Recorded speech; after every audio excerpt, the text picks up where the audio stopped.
Welcome students. इस video में हम डिस्कस करेंगे म्यूचुअल एक्सक्लूजन प्रिंसिपल के बारे में। रमन स्पेक्ट्रोस्कोपी की ही एक कंटिन्यूएशन है ये वीडियो। तो इसमें हम डिस्कस करेंगे म्यूचुअल एक्सक्लूजन प्रिंसिपल क्या होता है and thereafter will discuss the vibrational rotational Raman spectroscopy. देखिए अभी तक जो है इस वीडियो से पहले वाली वीडियो में हम डिस्कस कर चुके हैं रमन स्पेक्ट्रोस्कोपी बेसिक के बारे में। Then pure rotational Raman spectroscopy भी हमने डिस्कस की है, प्योर वाइब्रेशनल रमन स्पेक्ट्रोस्कोपी भी हम डिस्कस कर चुके हैं। अब यहाँ हम डिस्कस करेंगे दोनों का कॉम्बिनेशन, जैसे वाइब्रेशनल रोटेशनल रमन स्पेक्ट्रोस्कोपी क्या होती है। तो I would start with mutual exclusion principal. Mutual exclusion principal देखिए क्या कहता है, ये कहता है कि वो सभी मॉलिक्यूल्स जिसमें सेंटर ऑफ सिमेट्री होती है उनके अंदर जो वाइब्रेशनल मोड्स होते हैं, जो भी वाइब्रेशनल मोड्स आईआर एक्टिव होंगे वो रमन इनएक्टिव होंगे, और जो भी वाइब्रेशनल मोड्स रमन एक्टिव होंगे वो आईआर इनएक्टिव होंगे। देखिए this mutual exclusion principle states that for all the molecules having center of symmetry, the vibrational modes that are IR active will be Raman inactive, and all the modes that are IR inactive will be Raman active. तो this is known as mutual exclusion principle. तो यानी कि जितने भी molecules हमारे ऐसे हैं जिनमें सेंटर ऑफ सिमेट्री है, उसके लिए हमें ये निकालना बहुत आसान है कि कौन से मोड्स हमारे आईआर एक्टिव हैं और कौन से रमन एक्टिव हैं। ठीक है, अब जैसे देखिए सबसे पहले तो आपको ये पता होना चाहिए कि मॉलिक्यूल के अंदर सेंटर ऑफ सिमेट्री हम कैसे देखते हैं। इसके लिए बहुत ही आसान सा तरीका मैं आपको बता देती हूँ। सेंटर ऑफ सिमेट्री मॉलिक्यूल के अंदर होता है, जैसे कोई भी मॉलिक्यूल अगर आप ले रहे हैं तो उसमें हमें ये देखना है कि सेंटर से, मॉलिक्यूल के सेंटर से अपोजिट डायरेक्शंस में अगर हम मूव करते हैं तो हमें एग्जैक्टली सेम चीज़ें मिलनी चाहिए। अपोजिट डायरेक्शंस में अगर हमें एग्जैक्टली सेम चीज़ें मिल रही हैं, इसका मतलब मॉलिक्यूल के अंदर सेंटर ऑफ सिमेट्री है। और अगर हमें एग्जैक्ट ग्रुप्स या फिर जो भी कुछ है एटम्स हैं वो नहीं मिल रहे हैं अपोजिट डायरेक्शंस में, तो इसका मतलब मॉलिक्यूल के अंदर सेंटर ऑफ सिमेट्री नहीं है। जैसे अगर हम बात करते हैं CO2 मॉलिक्यूल की, CO2 मॉलिक्यूल देखिए इस तरीके से होता है, हमें पता है लीनियर शेप है इस मॉलिक्यूल की। ठीक है, अब इस मॉलिक्यूल में जैसे अगर हम देखें कि हमारा सेंटर कहाँ पे है, सेंटर ऑफ ग्रेविटी कहाँ होगा इस मॉलिक्यूल का, यहाँ होगा कार्बन के पास। ठीक है, तो कार्बन से अगर हम इस डायरेक्शन में मूव करते हैं हमें क्या दिख रहा है, ऑक्सीजन। कार्बन से अगर हम राइट डायरेक्शन में मूव करते हैं तो हमें दिख रहा है कि हमारे मॉलिक्यूल में ऑक्सीजन है। और इससे ठीक अपोजिट डायरेक्शन में, यानी कि इस डायरेक्शन में अगर हम मूव करते हैं तो भी हमें ऑक्सीजन मिल रहा है। यानी कि अपोजिट टू डायरेक्शंस में बिल्कुल सिमिलर एटम्स हमारे पास हैं, बिल्कुल सेम चीज़ हमारे पास है। इसका मतलब क्या हुआ, ये मॉलिक्यूल इसके अंदर सेंटर ऑफ सिमेट्री है। अब देखिए अगर हम बात करते हैं H2O की,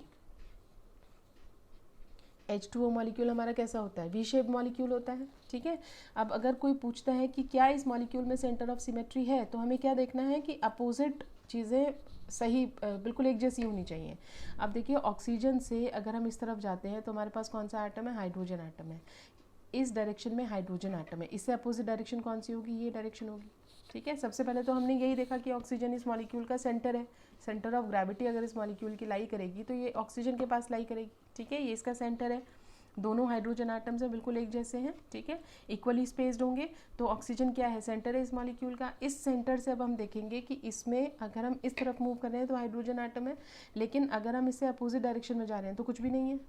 ठीक है, इसी तरीके से एक हाइड्रोजन एटम यहाँ लगा हुआ है, लेकिन इसके भी अगर हम अपोजिट डायरेक्शन में जाते हैं तो कुछ भी नहीं है ना। Opposite directions are not equal, दोनों में एक जैसी चीज़ें हमें नहीं दिख रही हैं। इसका मतलब क्या है, इस मॉलिक्यूल के अंदर सेंटर ऑफ सिमेट्री नहीं है। ठीक है, इसी तरीके से हम देखते हैं अगर हम हाइड्रोजन यहाँ पे देख रहे हैं और यहाँ भी हमारे पास हाइड्रोजन होता है, यहाँ हाइड्रोजन है तो यहाँ भी हमारे पास हाइड्रोजन होता है, तो इस मॉलिक्यूल के अंदर क्या होता, ये मॉलिक्यूल इसके अंदर सेंटर ऑफ सिमेट्री होती। ठीक है, इसी तरह से अगर हम देखते हैं SF6 मॉलिक्यूल देखिए आप, SF6 मॉलिक्यूल में क्या होगा, SF6 मॉलिक्यूल जैसे आप देखते हैं SF6 कैसा होता है, SF6 इस तरीके का होता है।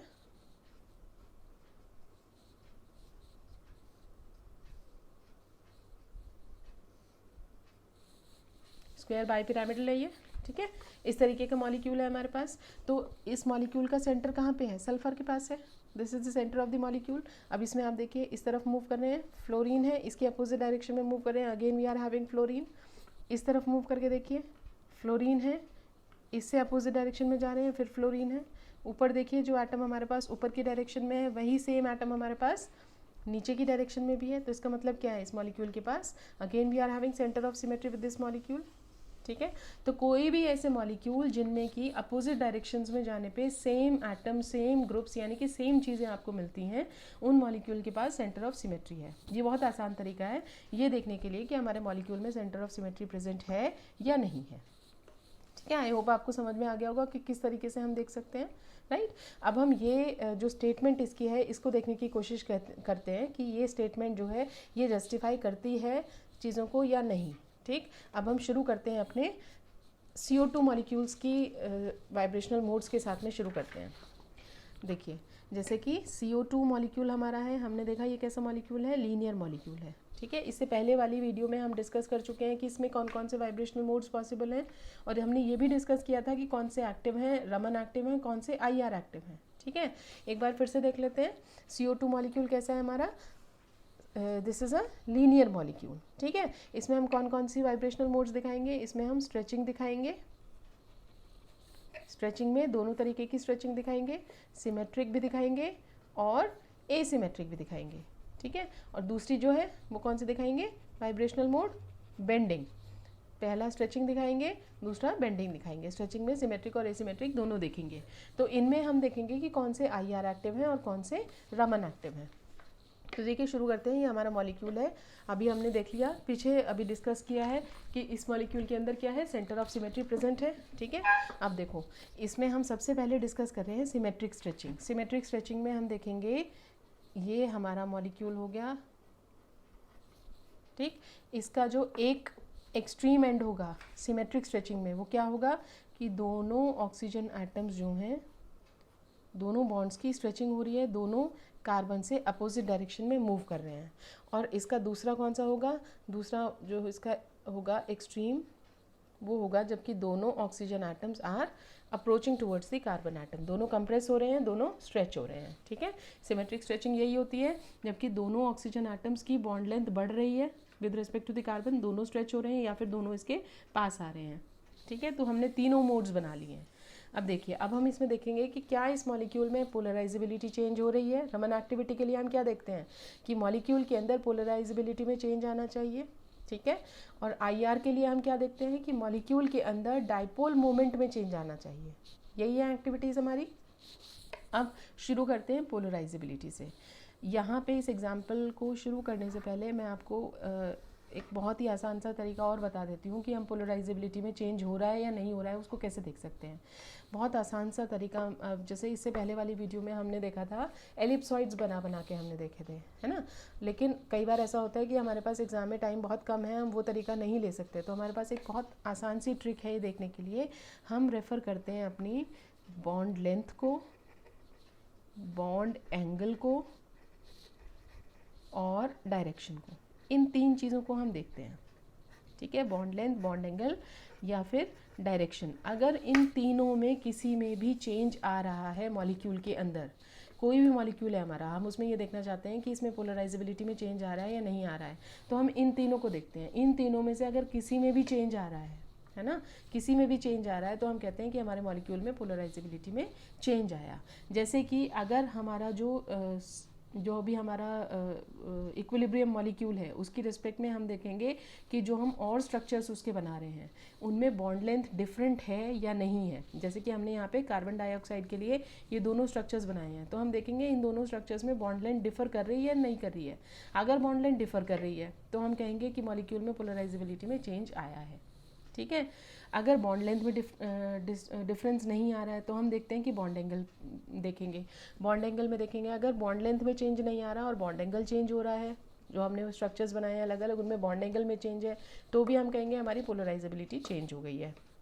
या अगर ये दोनों भी चेंज नहीं हो रहे हैं, डायरेक्शन में चेंज आ रहा है, डायरेक्शन में चेंज आ रहा है, इसका मतलब क्या है, पोलराइजेबिलिटी में चेंज आ रहा है। यानी कि जो भी बॉन्ड हमारा, जिस बॉन्ड में हमारी पोलराइजेबिलिटी में चेंज आ रहा है, अगर वो अलग अलग डायरेक्शन में है तो हम कहेंगे हमारी ओवरऑल पोलराइजेबिलिटी चेंज हो रही है। कहने का मतलब है कि इन तीनों में से अगर किसी में भी चेंज आ रहा है अलग अलग स्ट्रक्चर बनाते टाइम, तो फिर हम ये कह सकते हैं कि हमारी पोलराइजेबिलिटी में चेंज आया है मॉलिक्यूल में और ये रमन एक्टिव होगा। ठीक है, आई होप यू अंडरस्टैंड। आगे अभी जब हम ये पढ़ेंगे तो आपको ये कंसेप्ट्स और क्लियर हो जाएंगे। अब जैसे ये हमने बनाए हैं, ये हमने कौन सी मोड बनाई है, स्ट्रेचिंग मोड बनाई है। ठीक है। स्ट्रेचिंग की भी सिमेट्रिक मोड बनाई है हमने। ये सिमेट्रिक में कार्बन डाइऑक्साइड का हमारा जो इक्विलिब्रियम मॉलिक्यूल था वो ये था जहाँ से हमने शुरुआत की। एक बार हमने स्ट्रेच करके दिखाया दोनों बॉन्ड्स को, एक बार हमने कंप्रेस करके दिखाया। तो ये कैसी है? सिमेट्रिक स्ट्रेचिंग है। अब देखिए बॉन्ड लेंथ चेंज हो रही है, साफ दिख रहा है कि इसके अंदर हमारे जो तीनों स्ट्रक्चर्स हैं इन तीनों में बॉन्ड लेंथ अलग अलग है।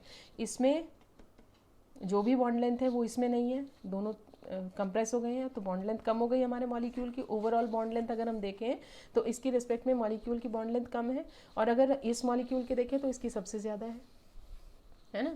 तो हमने ये भी देखा है कि जब बॉन्ड लेंथ बढ़ती है तो क्या होता है, इलेक्ट्रॉन्स जो होते हैं कैसे होते हैं, इलेक्ट्रॉन्स फ्रीली मूव कर सकते हैं along the bond axis, freely move कर सकते हैं।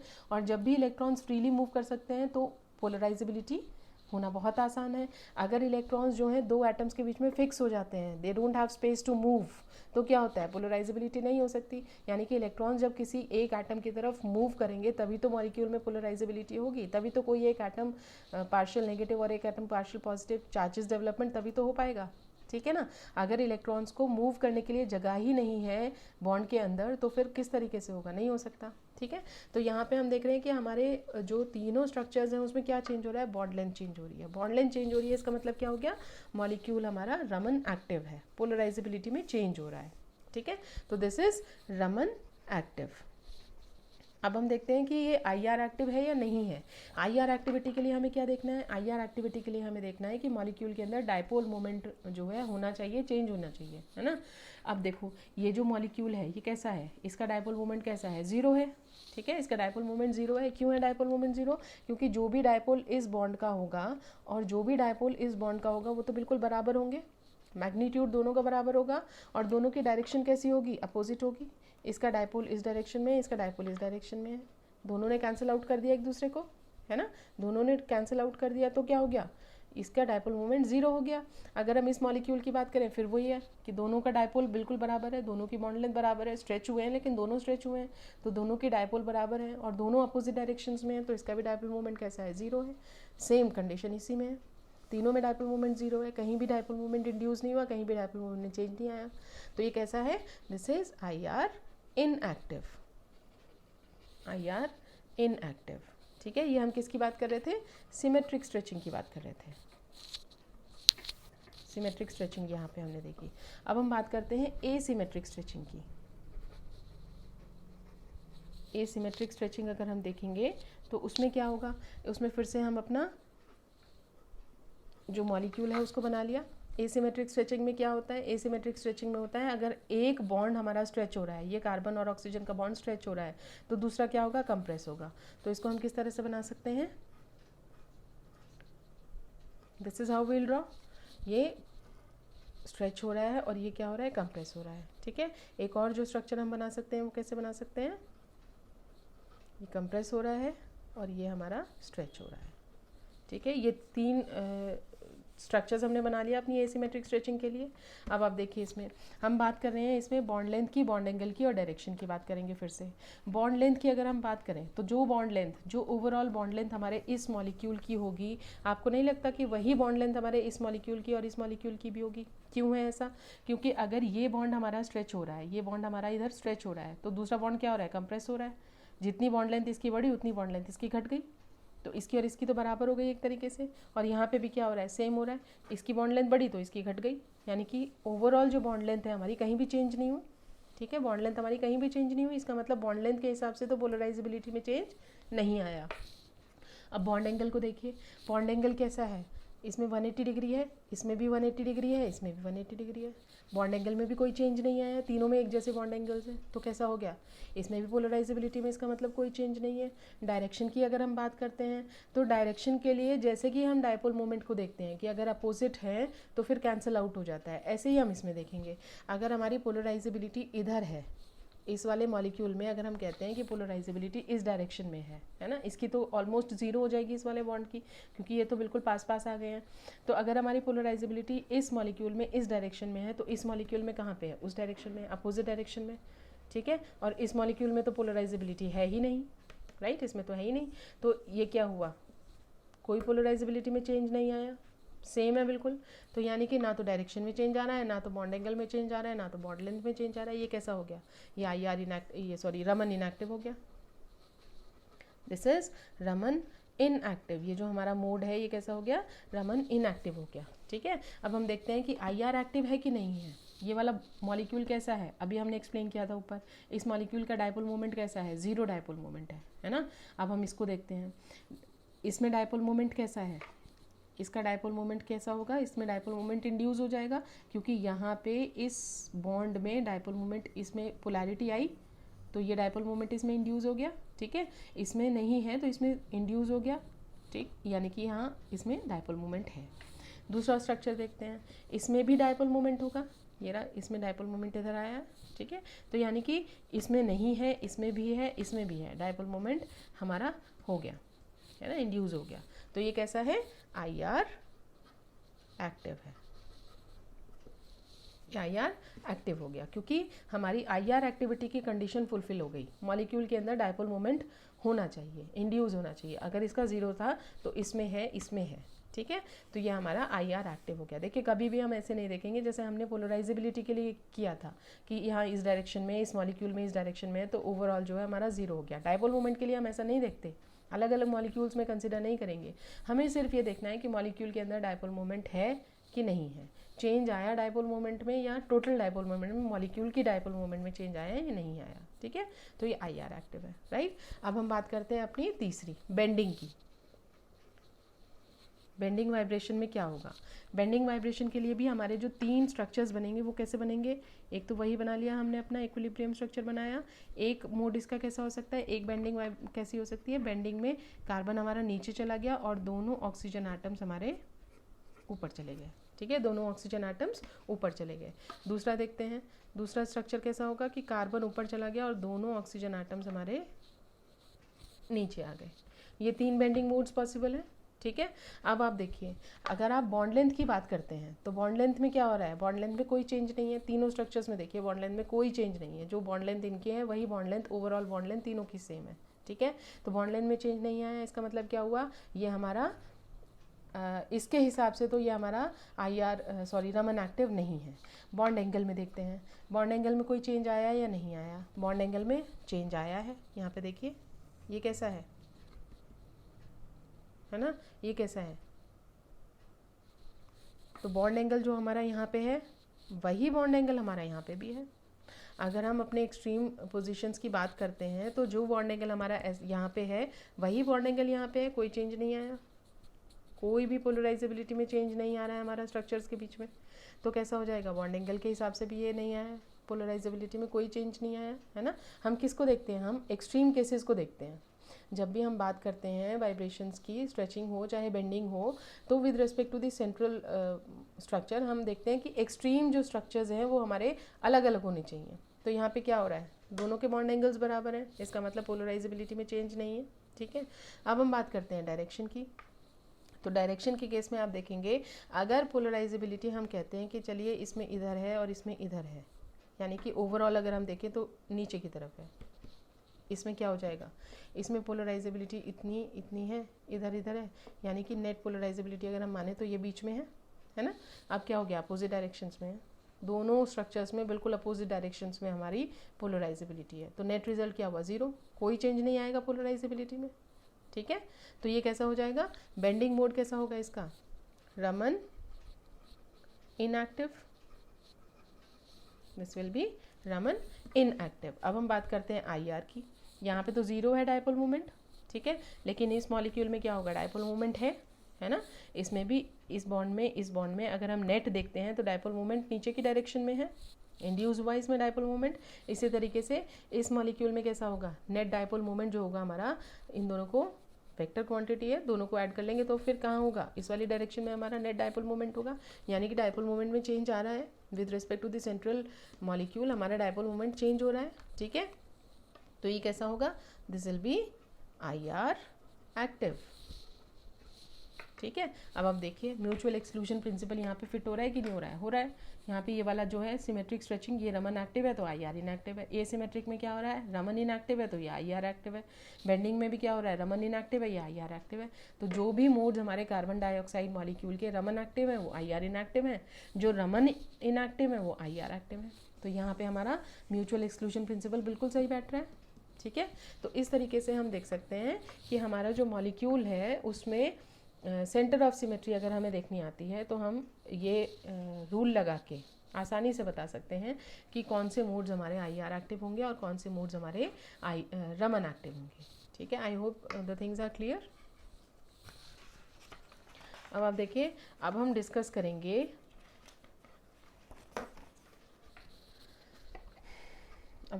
करेंगे vibrational rotational Raman spectroscopy. Vibrational rotational Raman spectroscopy ये क्या है? ये कॉम्बिनेशन है वाइब्रेशनल रमन स्पेक्ट्रोस्कोपी की और रोटेशनल रमन स्पेक्ट्रोस्कोपी की। ठीक है, कॉम्बिनेशन मैंने वर्ड यूज़ किया है। क्यों यूज़ किया है? क्योंकि इसमें जो कुछ भी हमने वाइब्रेशनल रमन स्पेक्ट्रोस्कोपी में पढ़ा और जो कुछ भी हमने रोटेशनल रमन स्पेक्ट्रोस्कोपी में पढ़ा है वो सब कंबाइन करना है यहाँ पे, और कुछ नहीं करना। Simple we have to just combine all the things. जैसे कि अगर हम सिलेक्शन रूल की बात करें,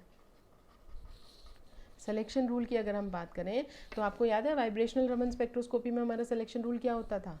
delta nu is equal to +-1, ये होता था वाइब्रेशनल के लिए। तो रोटेशनल के लिए क्या होता था? रोटेशनल के लिए होता था delta J is equal to 0 भी होता था और +-2 होता था। ठीक है, ये रोटेशनल रमन स्पेक्ट्रोस्कोपी के लिए होता था। 0 किसके लिए होता था? रेले लाइंस के लिए, और +2 होता था स्टोक्स के लिए, -2 होता था एंटी स्टोक्स के लिए।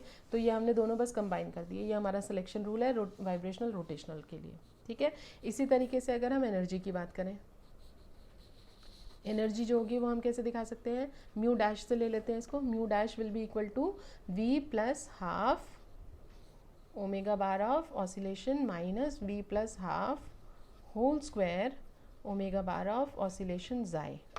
ठीक है, ये किसके लिए था? ये एनर्जी हम इस फॉर्मूले से किसकी दिखाते थे? वाइब्रेशनल की।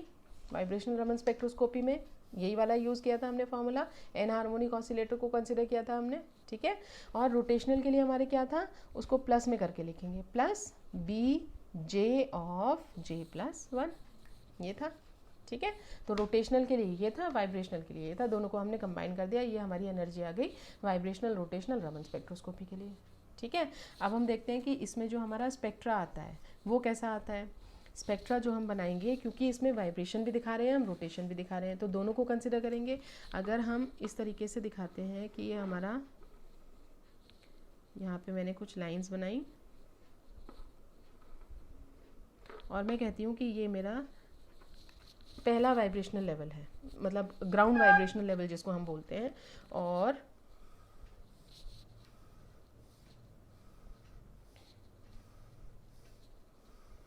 ये मेरा ν1 है। ये मेरा फर्स्ट वाइब्रेशनल लेवल है। ये ग्राउंड वाइब्रेशनल लेवल, ये फर्स्ट वाइब्रेशनल लेवल। ठीक है, ये लाइंस मैंने क्यों बनाई है? क्योंकि हम रोटेशन को भी कंसिडर कर रहे हैं। पहली ही वीडियो में हमने ये पढ़ा था कि वाइब्रेशनल लेवल्स के अंदर, अलग अलग वाइब्रेशनल लेवल्स के अंदर छोटे छोटे रोटेशनल लेवल्स होते हैं, है ना।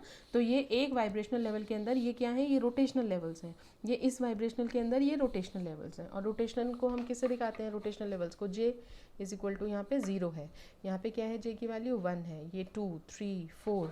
ठीक है, इस तरीके से हम दिखा सकते हैं कि ये हमारे वाइब्रेशनल लेवल्स हो गए। इसी तरीके से यहाँ पे J की वैल्यू 0, 1, 2, 3, 4 एंड 5।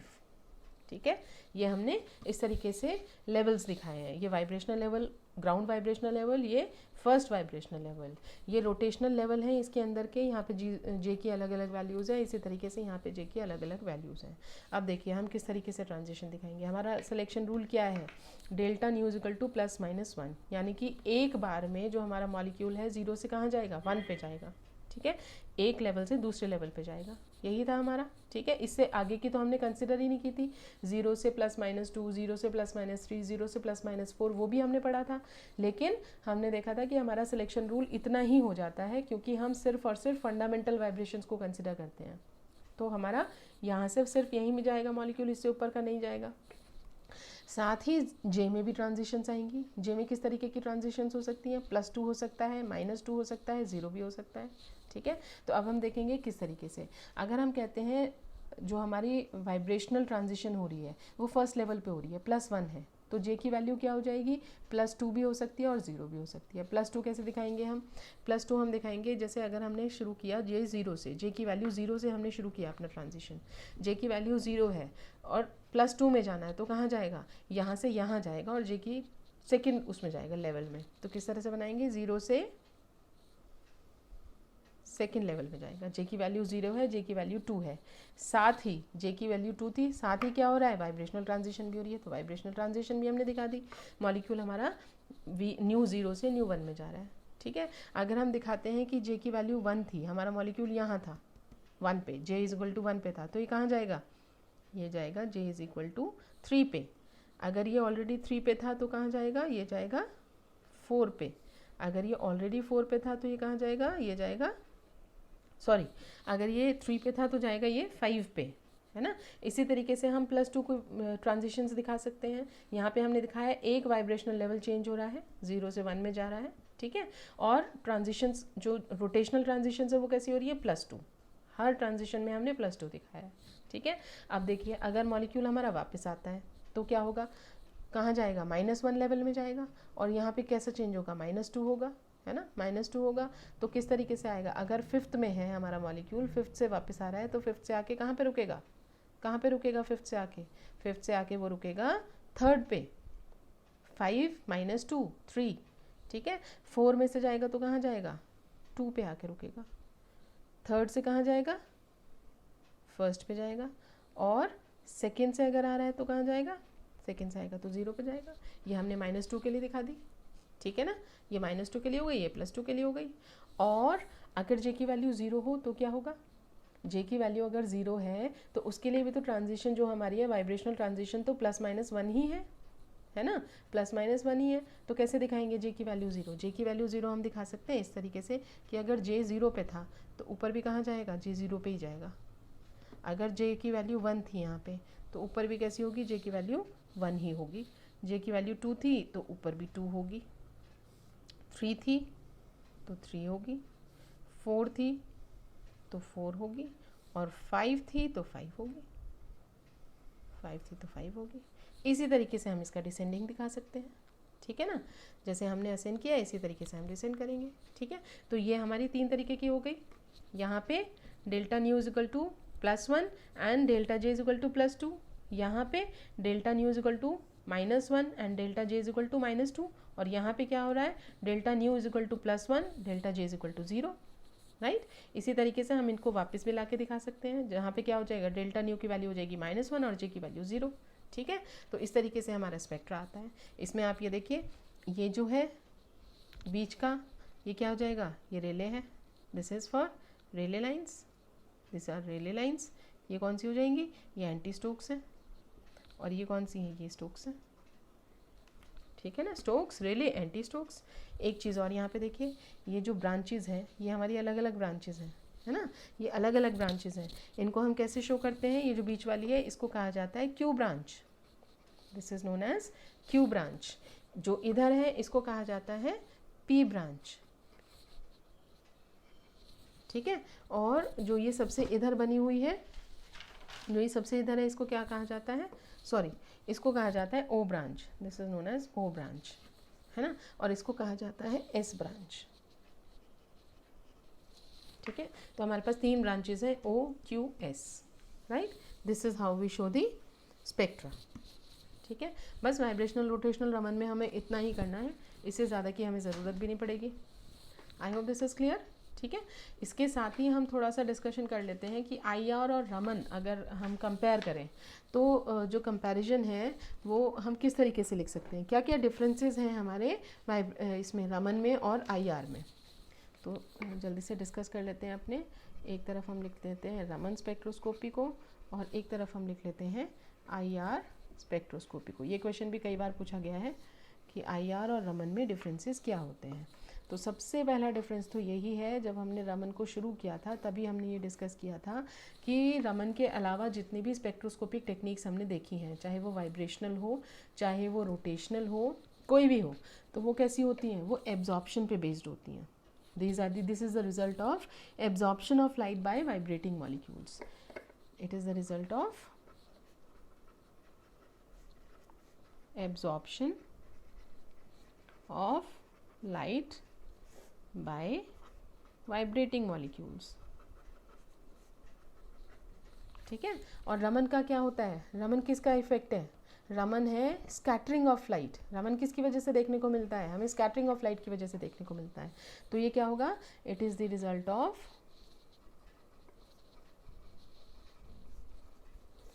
किसका रिजल्ट है, ये स्कैटरिंग का। This is the result of scattering of light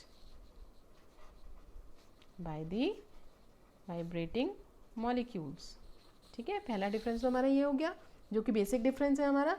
अब दूसरा देखिए, दूसरा डिफरेंस जो है, अभी हमने देखा कि रमन एक्टिव होने के लिए मॉलिक्यूल में क्या ज़रूरी है। अगर किसी मॉलिक्यूल को हम ये कहना चाहते हैं कि ये रमन एक्टिव है या नहीं है, तो हम क्या देखते हैं, हम उसकी पोलराइजेबिलिटी देखते हैं, है ना। तो यहाँ पे हम रमन एक्टिव मॉलिक्यूल्स जो हैं, रमन एक्टिव मॉलिक्यूल्स क्या करते हैं, must show change in polarisability, है ना। और आईआर के लिए हमने क्या देखा था, आईआर के लिए मॉलिक्यूल के अंदर डायपोल मोमेंट में चेंज आना ज़रूरी है, वाइब्रेशन के दौरान डायपोल मोमेंट में चेंज आना ज़रूरी है। आईआर एक्टिव होने के लिए molecule must show change in dipole moment during the vibration. ठीक है, during the vibration. Third difference क्या है, थर्ड डिफरेंस है कि रमन के केस में, रमन के केस में आप जो सॉल्वेंट यूज़ करेंगे, सॉल्वेंट किस लिए हम यूज़ करते हैं, सॉल्वेंट यूज़ करते हैं अपने किसी भी मॉलिक्यूल को डिसॉल्व करने के लिए। तो जो सॉल्वेंट यूज़ करते हैं हम रमन के केस में वाटर को यूज़ कर सकते हैं। Water can be used as a solvent, लेकिन आईआर के केस में हम वाटर को यूज़ नहीं कर सकते। क्यों नहीं यूज़ कर सकते, क्योंकि वाटर एक इंटेंस एब्जॉर्प्शन बैंड देता है आईआर स्पेक्ट्रा में। वाटर जो है इंटरफेयर करता है एब्जॉर्प्शन में मॉलिक्यूल्स के, फंक्शनल ग्रुप्स के। तो water cannot be used as a solvent as it gives intense absorption in IR spectra। IR spectra में वाटर मॉलिक्यूल के लिए जो OH है वो अपना एक इंटेंस एब्जॉर्प्शन बैंड देता है। ठीक है, हमने देखा भी है, पीक्स मिलती हैं हमें OH की वजह से। अब देखिए नेक्स्ट डिफरेंस क्या है, नेक्स्ट डिफरेंस है कि जो ये रमन स्पेक्ट्रोस्कोपी है, ये इसका जो हम वो प्रिपेयर करते हैं, सैम्पल प्रिपरेशन जो है वो बहुत ही इलेबोरेट नहीं होती है, और इसको किसी भी स्टेट में किया जा सकता है। यानी कि जो हमारा मॉलिक्यूल है वो चाहे लिक्विड हो, चाहे सॉलिड हो, चाहे गैस हो, किसी भी स्टेट में उसको लिया जा सकता है। इसकी जो सैम्पल प्रिपरेशन है वो बहुत ज़्यादा बड़ी टेक्निक नहीं है, बहुत ज़्यादा इलेबोरेट प्रोसेस नहीं है, जबकि आईआर के लिए ये काफ़ी बड़ा प्रोसेस है सैम्पल प्रिपरेशन। और गैशियस मॉलिक्यूल्स के लिए ये हम रेयर करते हैं, मतलब गैसेस जो हैं जनरली हम नहीं यूज़ करते आईआर स्पेक्ट्रोस्कोपी के लिए। तो इसके लिए हम क्या लिखेंगे, sample preparation is not very elaborate. Elaborate का मतलब क्या होता है, लंबा, बहुत लंबा प्रोसेस नहीं है। And it can be done in any state, किसी भी स्टेट में हम इसको कर सकते हैं। ठीक है, इसमें क्या लिखेंगे, सैम्पल प्रिपरेशन जो है इलेबोरेट प्रोसेस होता है, इलेबोरेट प्रोसेस है। ठीक है, और गैशियस जो स्टेट है, गैशियस स्टेट में जो गैशियस सैंपल्स हम लिखेंगे, gaseous samples are rarely used.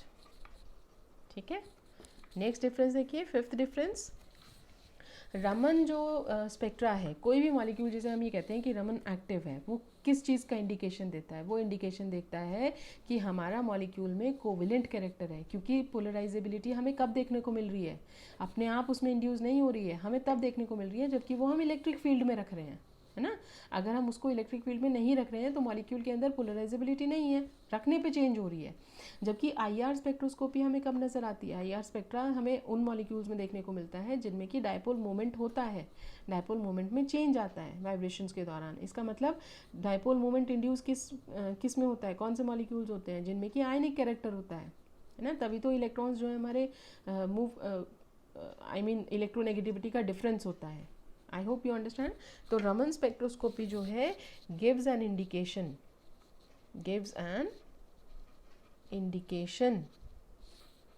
Of covalent character in molecules, ठीक है ना। जबकि आईआर स्पेक्ट्रोस्कोपी में क्या होता है? आईआर स्पेक्ट्रा किसका इंडिकेशन देता है? आईआर स्पेक्ट्रा देता है इंडिकेट्स आयोनिक कैरेक्टर को इंडिकेट करता है ये, ठीक है। 5 डिफरेंसेस तो ये हो गए। छठा डिफरेंस है कि ये जो रमन स्पेक्ट्रोस्कोपी है इसका इंस्ट्रूमेंटेशन जो इंस्ट्रूमेंट है इसका वो बहुत महंगा होता है, जबकि ये कंपैरेटिवली इनएक्सपेंसिव है। Instrumentation cost is very high. ये कैसा है? Comparatively, this is comparatively inexpensive, ठीक है। एक और डिफरेंस है कि अगर आपको याद है जब हमने आईआर स्पेक्ट्रा पढ़ा था तो उसके अंदर जो पीक्स मिलती थी वो कैसी होती थी? वो बहुत क्लस्टर्ड होती थी। क्लस्टर्ड मतलब बहुत गुच्छे में हमें पीक्स मिलती थी। अगर आपको फंक्शनल ग्रुप रीजन और आईआर जो ये फिंगरप्रिंट रीजन हमने यूज़ किया था, फिंगरप्रिंट रीजन में कैसी थी? बहुत सारी पीक्स होती थी, बहुत छोटी छोटी, एक दूसरे के ऊपर बिल्कुल चढ़ी हुई एक तरीके से। तो आईआर में जो हमें मिलती हैं, हमें कैसे मिलती हैं? क्लस्टर्ड पीक्स मिलती हैं। क्लस्टर्ड पीक्स आर ऑब्जर्व्ड, ठीक है। जबकि इसमें कैसी होती हैं? इसमें जो हमारी पीक्स हैं वो कैसी होती हैं? वो क्लस्टर्ड नहीं होती हैं, वो इंडिविजुअल पीक्स हमें देखने को मिलती हैं जो कि हम आसानी से उनको जज कर सकते हैं, ठीक है। These are the differences between the, इसमें ये लेस क्लस्टर्ड होती हैं। ये हो गए हमारे डिफरेंसेस। अब हम बात करते हैं कुछ एडवांटेजेस की। Advantages of Raman over IR, यानी कि आईआर की कंपैरिजन में रमन कौन कौन सी फील्ड में बेटर है, ज़्यादा एडवांटेज रखता है। सबसे पहली बात तो ये थी, हमने देखा था कि water can be used as a solvent, water को हम यूज़ कर सकते हैं एज सॉल्वेंट, ठीक है। तो ये एक इसकी एडेड एडवांटेज है आईआर के ऊपर। दूसरी हम देखते हैं कि इसके अंदर, रमन के अंदर जो टोटली सिमेट्रिक वाइब्रेशंस हैं, है ना, वो भी हमें देखने को मिल पा रही हैं।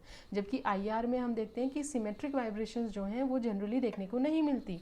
तो इसके अंदर सिमेट्रिक वाइब्रेशंस, बल्कि टोटली सिमेट्रिक लिखना ज़्यादा अच्छा होगा, totally symmetric vibrations can be observed, ठीक है।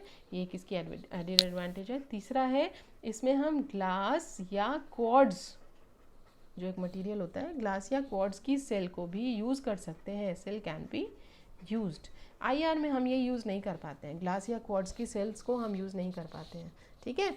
और चौथा हमारा यही हो जाएगा कि जैसा कि हम अभी यहाँ पे डिस्कस किया कि रमन के अंदर जो हमें पीक्स मिलती हैं वो लेस क्लस्टर्ड होती हैं, आसानी से हमें देखने को मतलब क्लियर व्यू मिलता है पीक्स का। जबकि इसके अंदर जो पीक्स हैं वो बहुत क्लस्टर्ड हैं, उनको ऑब्जर्व करना, उनको देखना, उनको स्टडी करना थोड़ा सा मुश्किल हो जाता है, ठीक है। So these are the advantages of Raman over IR. So here we complete our Raman spectroscopy, ठीक है। अब हम एक वीडियो में एक काम करेंगे, अपने जो क्वेश्चंस हैं, जो प्रॉब्लम्स हैं रोटेशन की और रमन वगैरह की, वो हम एक वीडियो में डिस्कस कर लेंगे। न्यूमेरिकल्स बनेंगे कुछ रोटेशनल स्पेक्ट्रोस्कोपी से, रमन स्पेक्ट्रोस्कोपी से, तो एक वीडियो में हम उनको डिस्कस कर लेंगे जो कि आपको एग्ज़ाम्स के टाइम पे हेल्पफुल होंगे। Okay, thank you.